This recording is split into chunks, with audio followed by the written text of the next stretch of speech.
হবে তো অর্ধেক সেনাবাহিনী নাকি ব্যারাকে ফিরে যাবে। আরে বাবা, আর অর্ধেক যেতে দাও না। তারপরে কে কাকে লকডাউনে করে, কে কোথায় যায়, সেটা তো তখন বোঝা যাবে। বাংলাদেশ আওয়ামী লীগ কিন্তু সরকারের চাইতে বিরোধী দলে ভয়ঙ্কর শক্তিশালী। তারা কিন্তু 16 মাসে প্রমাণ হয়ে গেছে। এখনো কিন্তু বাংলাদেশ আওয়ামী লীগ 1000 মানুষ নিয়ে মিছিল করে নাই। তাতেই এই আমার জাতীয় ভাতিজারা, একজন তো তাদের কাকা আলী রিয়াজ পালিয়ে গেছে, ডক্টর ইউনূস পাইপ লাইনে আছে পালিয়ে যাওয়ার জন্য।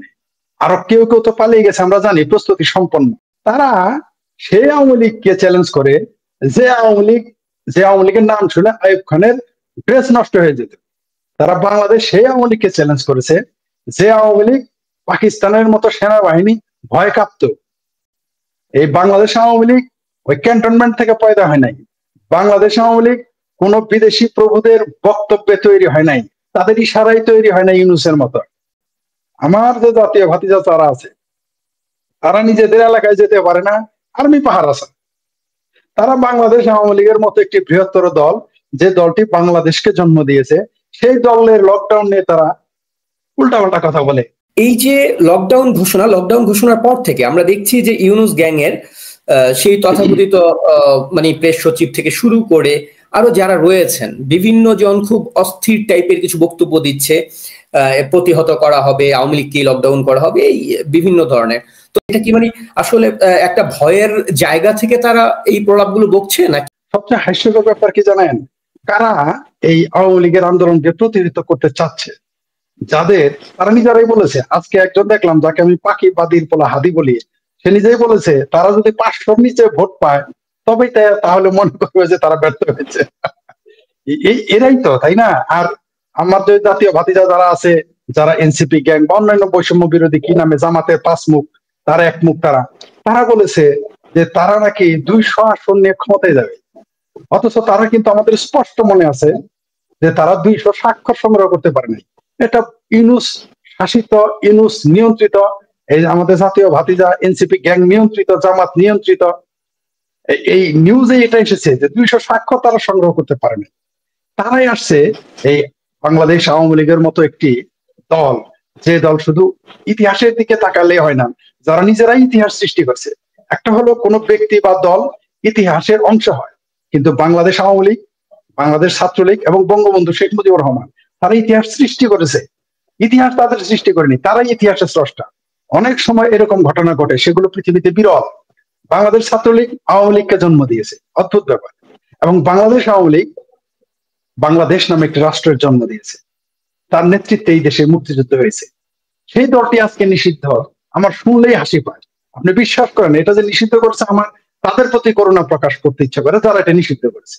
আর আপনি যেটা বললেন, এরা লকডাউন নিয়ে মানে যা ইচ্ছা তাই বলতেছে। আমি ভাষাগুলো বলতে চাচ্ছি না এখানে, মানে এগুলো একেবারেই শিশু সুলভ। কারণ বর্ষিয়ান একজন রাজনীতিবিদের সামনে, একজন জননেতার সামনে, এবং বাংলাদেশ আওয়ামী লীগের মতো একটি দলের নেতার সামনে আমি ওই সমস্ত আমার জাতীয় ভাতিজাদের বক্তব্য উদ্ধৃতি করতে চাই না। কারণ তাহলে কেন যেন মনে হয় যে বাংলাদেশ আওয়ামী লীগ এবং জননেতা যারা, তাদেরকে ছোট করা হয়। এগুলা উল্লেখ করতে চাই না, কারণ এরা লকডাউন কর্মসূচিকে তারা বলছে তারা আওয়ামী লীগকে লকডাউন করে দিবে। আরে বাবা, হবে তো আজকে ঘোষণা দেওয়া হয়েছে যে অর্ধেক সেনাবাহিনী নাকি ব্যারাকে ফিরে যাবে। আরে বাবা, আর অর্ধেক যেতে দাও না। তারপরে কে কাকে লকডাউনে করে, কে কোথায় যায়, সেটা তো তখন বোঝা যাবে। আমার যে জাতীয় ভাতিজা যারা আছে, তারা নিজেদের এলাকায় যেতে পারে না, আর্মি পাহারা আছে। তারা বাংলাদেশ আওয়ামী লীগের মতো একটি বৃহত্তর দল, যে দলটি বাংলাদেশকে জন্ম দিয়েছে, সেই দলের লকডাউন নিয়ে তারা উল্টাপাল্টা কথা বলে, হাস্যকর শিশু সুলভ কথা বলবেই তারা। কারণ তারা তো রাজনীতিবিদ না, তারা রাজনীতিবিদ তো নয়, তারা রাজনীতির ছাত্রও না। কারণ তারা শুক্রে 8 দিনে তারা বাংলাদেশের রাজনীতিবিদ বনে গেছে। অদ্ভুত ব্যাপার, 36 দিনে তারা রাজনীতিবিদ। অর্থাৎ বাংলাদেশে যদি আমি আমাদের ইসলাম সম্প্রদায়ের, মুসলিম সম্প্রদায়ের মধ্যে, ইসলাম ধর্মে মুসলমানি করা হয়, মানে যখন তার নামাজ ফরজ হয় না তখনই তার মুসলমানি করা হয়, নাবালক। এতে তো রাজনৈতিক মুসলমানই হয় নাই, আমরা স্পষ্ট দেখতে পাচ্ছি। তারা সেই আওয়ামী লীগকে চ্যালেঞ্জ করে, যে আওয়ামী লীগের নাম শুনে আইয়ুব খানের ড্রেস নষ্ট হয়ে যেত। তারা বাংলাদেশ সেই আওয়ামী লীগকে চ্যালেঞ্জ করেছে, যে আওয়ামী লীগ পাকিস্তানের মতো সেনাবাহিনী ভয় কাঁপত। তারা সেই আওয়ামী লীগের বিরোধিতা করতেছে, যারা বাংলাদেশের মানুষের মেহনতি কৃষক শ্রমিকের দল। এই বাংলাদেশ আওয়ামী লীগ ওই ক্যান্টনমেন্ট থেকে পয়দা হয় নাই। বাংলাদেশ আওয়ামী লীগ কোন বিদেশি প্রভুদের বক্তব্যে তৈরি হয় নাই, তাদের ইশারায় তৈরি হয় নাই ইউনূসের মতো। এটা তো বাংলাদেশ আওয়ামী লীগের একটি ওয়ার্ড শাখায় যতগুলো নেতাকর্মী আছে সারা বাংলাদেশে এদের আছে নাকি? এই যে আমার যাদের কথা বলি এনসিপি গ্যাং ফেনসিপি গ্যাং, আমার জাতীয় ভাতিজা। আর ডক্টর ইউনূস তো নিজের বাড়িতে কেন যেতে সাহস পায় না?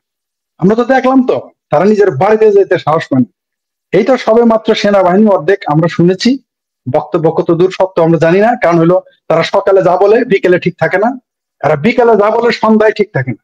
তাই তাদের কথার সাথে আমরা কখনো দ্বিমত একমত কোনোটাই আমরা বলতে চাই না, এগ্রি বা ডিসএগ্রি কোনোটাই করতে চাই না। তারা সেনাবাহিনী সরিয়ে নিচ্ছে আমরা শুনেছি, মিডিয়াতে এসেছে। তারা কেন সরিয়ে নিচ্ছে তাও আমরা কিন্তু জানি, ওটা এখনই আলোচনা করতে চাচ্ছি না। তবে যারা বাংলাদেশ আওয়ামী লীগের লকডাউন নিয়ে নেতিবাচক কথা বলতেছে, আমি তাদের স্মরণ করিয়ে দিতে চাই, বাংলাদেশ আওয়ামী লীগের ইতিহাস হচ্ছে বিরোধী দলে থাকার ইতিহাস। বাংলাদেশ আওয়ামী লীগের ইতিহাস হচ্ছে সবসময় শাসকের সামনে রক্ত চক্ষুর সামনে দাঁড়ানো। ইতিহাস বলে, এটা আওয়ামী লীগ বলে না, ইতিহাস বলে। যারা বাংলাদেশ আওয়ামী লীগের লকডাউনের কথা বলছে তাদের আমি স্মরণ করিয়ে দিতে চাই, বাংলাদেশ আওয়ামী লীগ কিন্তু সরকারের চাইতে বিরোধী দলে ভয়ঙ্কর শক্তিশালী। তারা কিন্তু 16 মাসে প্রমাণ হয়ে গেছে। এখনো কিন্তু বাংলাদেশ আওয়ামী লীগ 1000 মানুষ নিয়ে মিছিল করে নাই। তাতেই এই আমার জাতীয় ভাতিজারা একজন তো তাদের কাকা আলী রিয়াজ পালিয়ে গেছে, ডক্টর ইউনূস পাইপ লাইনে আছে পালিয়ে যাওয়ার জন্য। আরো কেউ কেউ তো পালিয়ে গেছে, আমরা জানি, প্রস্তুতি সম্পন্ন, পরিবার আগেই সরিয়ে ফেলেছে। বাংলাদেশ আওয়ামী লীগ এখনো বাংলাদেশ ছাত্রলীগ যুবলীগ এরা এখনো 1000 লোক নিয়ে 1000 জনবল নিয়ে মিছিলই করে নাই। এখনই আওয়ামী লীগ তো ট্রেলারই দেখায় নাই। এগুলো তো আওয়ামী লীগ গেম খেলতেছে, আমরা বুঝি। আমি যদি একজন আলোচক হিসেবে কথা বলি, এখানে আমাদের জননেতা আছেন, এগুলো তো গেম। এরা কি বোঝে যে এটা একটা গেম? এরা যে গেমের বারবার বলছে বাঘ আসবে, এতেই তাদের কাপড় নষ্ট, এতেই তাদের পালিয়ে যেতে হয়, এতেই তারা সেনাবাহিনী অর্ধেক চলে গেছে কি শখে, একটু না। আপনি দেখেন, এটা এমন একটা বাংলা, যেটা আমাদের জননেতা নাদিল ভাই বললেন যে এরা শুধু পাকিস্তান বানাতে চায়নি, এখনো তারা পাকিস্তান বানানোর পায়তারা করছে। আপনি দেখেন সর্বশেষ 25 টন পপি বীজ তারা নিয়ে আসছে।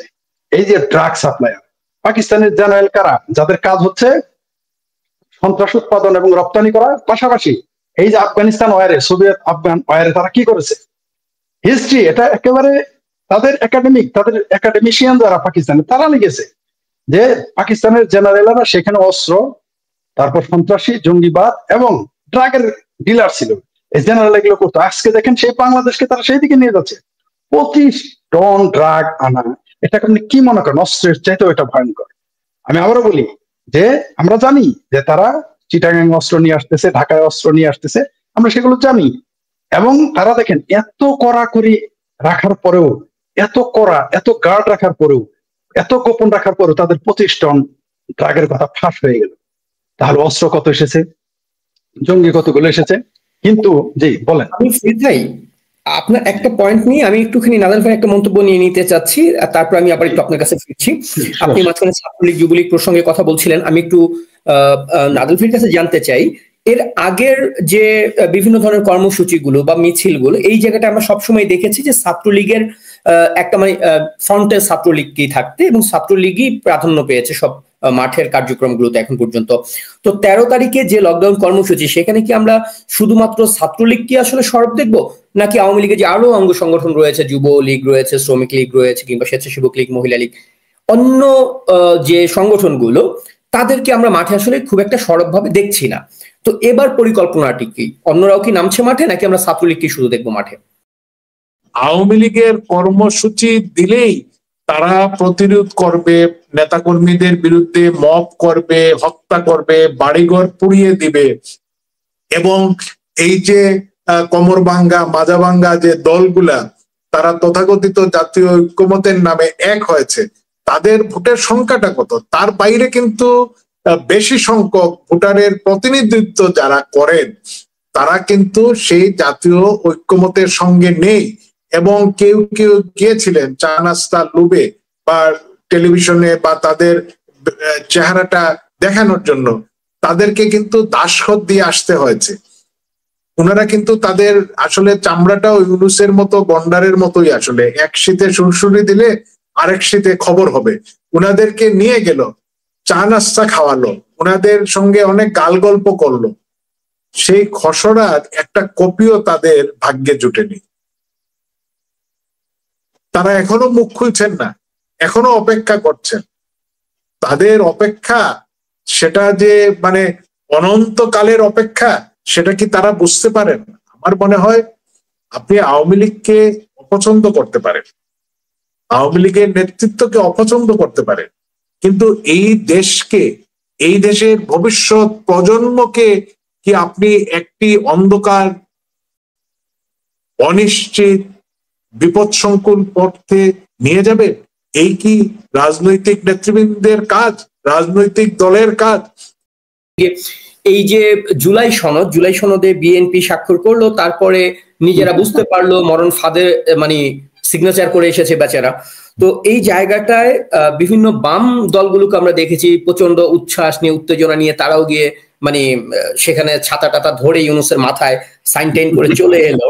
কিন্তু এরা আসলে এমন একটা পরিস্থিতি যে মানে বিএনপি তো উহু আহা করছে, এরা আসলে উহু আহাটা মানে এটুকুও করছে না। এখন এটা কি মানে তারা খুব বেশি চিপায় পড়েছে বলে করতে পারছে না, নাকি আসলে তারা এখন স্রোতে ভাসতে চাচ্ছে যে আসলে এর বাইরে তাদের কোথাও খাওয়াও নেই আসলে ইউনূসের পাচাটা ছাড়া? মানে এরা চুপ কেন তাহলে? সেই বামদের কাছ থেকে শোনা একটা গল্প এখানে বলতে হয় 1 মিনিটে। সেটা হলো, এইখানে কোন দল? আওয়ামী লীগ, দে 1 টাকা জরিমানা। ওইখানে কোন দল? বিএনপি, দে 58 জরিমানা। ওইখানে কোন দল? কমিউনিস্ট পার্টি, করা তো কিছু করে নাই, ক্লাস ভাঙে নাই, কি করবে? বলে যে তাতে কি 56 জরিমানা, তাও করে। এরা হচ্ছে সেই বামপন্থী, এরা কোনো কাজও করবে না, কিছুই করবে না, ভেজাল বাজিয়ে, ভেজাল মানে আমাদের জামাত বলে ভেজাল, ও হয়তো একটা কিছু করে জরিমানা দিয়ে আসবে, এত কোনো কাজই নাই। আচ্ছা, ওইখানে তারা কোন আক্কেলে সেখানে গেল যারা মুক্তিযুদ্ধ সংবিধান বিরোধী? আমি আমি যেহেতু এখানে আমাদের জননেতা নাদিল ভাই আছেন, কোনো বক্তব্য দিলে আবার বামেরা আমার বক্তব্য কাট করে তার উপর চাপিয়ে দিবেন, তাই আমি খুব খুব স্বাভাবিক ভাষায় বলতেছি, সরল ভাষা। এই বামপন্থীরা যেখানে দেখলো যারা গান নিষিদ্ধ করে, সঙ্গীত নিষিদ্ধ করে, সংবিধান ছড়ে ফেলতে দেয়, মুক্তিযুদ্ধকে অস্বীকার করে, তাদের সাথে তারা কেন বসতে গেল? ধরে নিলাম আওয়ামী লীগের শাসনে তারা অতিষ্ঠ, এতই অতিষ্ঠ যে আন্দোলন করতে হইলো, মেনে নিলাম আওয়ামী লীগ খুব খারাপ দল, সেই কমরেড বাদল ভাইয়ের ভাষায় আওয়ামী লীগ খুব খারাপ দল, মেনে নিলাম, বঙ্গবন্ধু খুব খারাপ ছিল। রাসেলকে আপনারা কেন হত্যা করলেন? শিশু রাসেলকে কেন হত্যা করলেন? এই জবাব দিয়ে যেতে হবে। তো বামপন্থীদের কাছে আমার অনুরোধ, না, এটা হলো আমার তাদের কাছে দাবি, এই প্রশ্নের উত্তরটা দেবেন। বুঝে নিলাম জামাত কেন আওয়ামী লীগের বিরোধিতা করেছে, বুঝে নিলাম বিএনপি কেন বিরোধিতা করছে, আপনারা কি কারণে বিরোধিতা করছেন এক লাইনে যদি বলে দিতে পারেন আমরা ধন্য। গোলাম আজমের, যারা বলে গোলাম আজমের বাংলাদেশ, কাদের মোল্লার বাংলাদেশ, তাদের পাশে বসে আপনি স্বাক্ষর করবেন, তাদের পাশে আপনি দাওয়াত খাইতে যাবেন কার কাছে? যে ডক্টর ইউনূস উঠলো, যার পাসপোর্ট 4টা, যার ওয়াইফ 2টা, তার শ্বশুর বাড়ি 2টা, তার বাচ্চা থাকে আরেক দেশে, 2 দেশে তার বউ, আরেক দেশে থাকে তার বাচ্চা, যার নাই বাংলাদেশি ঠিকানা, যে কালকে চলে গেলে আর জীবনে কোনোদিন ফিরে আসবে না। এই ডক্টর ইউনূস ফিরে আসবে কেন? জনগণ তো তাকে দেশেই থাকতে দিবে না, ফিরে আসা তো পরের প্রশ্ন। তাহলে সেই ইউনূসের সাথে আপনি কিভাবে বৈঠক করলেন, যার কোনো বৈধতা নাই, যার কোনো সাংবিধানিক কোনো গ্রহণযোগ্যতাই নাই, না দেশে না বিদেশে? আপনি কোন আইনে ডক্টর ইউনূসের সাথে আপনি আর এই জুলাই সনদ কি, এটাকে খায় না মাথায় দেয়? বাংলাদেশের জনগণ কোনোদিন এই জামাতকে মেনে নিবে না। আর বৃহত্তর ময়মনসিংহ অঞ্চলে তো প্রশ্নই আসে না, একটা আসনে তারা কোনো কালেই পাবে না, প্রশ্নই আসে না, হবে না, জনগণ মেনে নিবে না। আওয়ামী লীগ ক্ষমতায়, আওয়ামী লীগ নির্বাচন অংশ নিলেও থাকবে না, না নিলেও বাংলাদেশের জনগণ অন্তত বৃহত্তর ময়মনসিংহ অঞ্চলে একটা আসন জামাতকে দিবে না, প্রশ্নই আসে না। সেই জামাত জুলাই সনদ নিয়ে এত বাহাদুরি করে, জুলাই সনদ কিনে তারা কি বলে নতুন বাংলাদেশ। আমার কত বড় দুঃসাহস, এই জামাতিদের যে পয়দা হয়েছে নতুন শিবির, সেই সাদিক কায়েম ইসলাম কায়েম করতে যে ঢাকা বিশ্ববিদ্যালয় নীলক্ষেতের ভিপি কায়েম করে ফেলেছে, সে বলেছে মুক্তিযুদ্ধের চেতনার ব্যবসা করতে দিবে না। মানে আমি আর নিজেকে মানে সামলে রাখতে পারতেছি না, যদি আমাদের এখানে জননেতা আছেন বলে আমাকে অনেক কন্ট্রোল করতে হচ্ছে। যেরকম অনেক জায়গায় নাজিম ভাই প্রশ্ন হচ্ছে যে আমাদের মাননীয় প্রধানমন্ত্রী জননেত্রী শেখ হাসিনা ভারতে অবস্থানকালীন সময় তিনি তৃণমূলের সঙ্গে কথা বলছেন, লাইভে আসছেন এবং অনেক বিষয় তিনি দিক নির্দেশনা দিচ্ছেন, কিন্তু এই যে 13ই নভেম্বরের যে লকডাউন কর্মসূচি, এইরকম একটা গুরুত্বপূর্ণ কর্মসূচি কেন প্রধানমন্ত্রী নিজের থেকে মানে বললেন না, বা তিনি কেন মানে এই ঘোষণাটা তার কাছ থেকে এলে কি তৃণমূল মানে যে বিভক্তির জায়গা থাকে, একটা কনফিউশন থাকে যে আসলে এটা আওয়ামী লীগের কেন্দ্রীয় ডিসিশন কিনা, এই ধরনের কোনো কনফিউশন থাকতো না? তো মানে কি কারণে আসলে নেত্রী কেন নির্দেশনাটা সরাসরি নিজে দিচ্ছেন না? দেখুন, আপনি এটা বলেছেন, তো আরেকটি কথাও আমাদের বিভিন্ন জায়গা থেকে শুনতে হয় যে দলের মুখপাত্রকে বা এই ধরনের কিছু নিয়োগ দেওয়া হচ্ছে না কেন। দেখুন, এখন পর্যন্ত আমরা 2024-এর 5ই আগস্টের পরে থেকে আমাদের আওয়ামী লীগের নেতৃবৃন্দ যারা senior presidium member, joint secretary, তারা তো দলের দায়িত্বশীল পদে রয়েছে। আওয়ামী লীগের প্রেসিডিয়ামের মেম্বার বা জয়েন্ট সেক্রেটারি তারা কিন্তু দলের একদম পক্ষ থেকেই যা তারা বলেন, তাদের যে নির্দেশনা, সেটা কিন্তু দলের সেন্ট্রাল কমিটির সিদ্ধান্ত। এই জায়গায় কোনো ধরনের দ্বিধাদ্বন্দ্ব নেই। তো তারাই কিন্তু নির্দিষ্ট একজন না, যারা যারা কথা বলছেন তারাই কিন্তু আমাদের দলের আপনি ধরে নিতে না, মানে তারাই কিন্তু এই মুহূর্তে আমাদের দলের মুখপাত্র হিসেবে তারা দায়িত্ব পালন করে যাচ্ছেন, এবং তারা করে যাচ্ছেন আমাদের দলের সভানেত্রীর সরাসরি নির্দেশনায়। আচ্ছা, এখন আপনি যে প্রশ্নটা করলেন 13 তারিখ আপনি আমাকেও কিন্তু বলেছিলেন যে 13 তারিখে ঘিরে আওয়ামী লীগের কি পরিকল্পনা বা আমাদের কর্মসূচিটা কি। সেই জায়গায় আমি শুধু এই জায়গাটার উত্তর না দিয়ে আমি কিন্তু বেশ পেছন থেকে বলেছি, সেটা কিন্তু উদ্দেশ্যমূলক ভাবেই আমি বলেছি। হ্যাঁ, বলার মূল কারণটা ছিল যে তিনি বঙ্গবন্ধুর কন্যা, তিনি আমাদের সভানেত্রী, তিনি বাংলাদেশের প্রধানমন্ত্রী। এদেশের মানুষের সামনে তিনি শুধু স্বপ্ন দেখাননি, সেই স্বপ্নগুলোকে সফলতার গল্পে তিনি পরিণত করেছিলেন।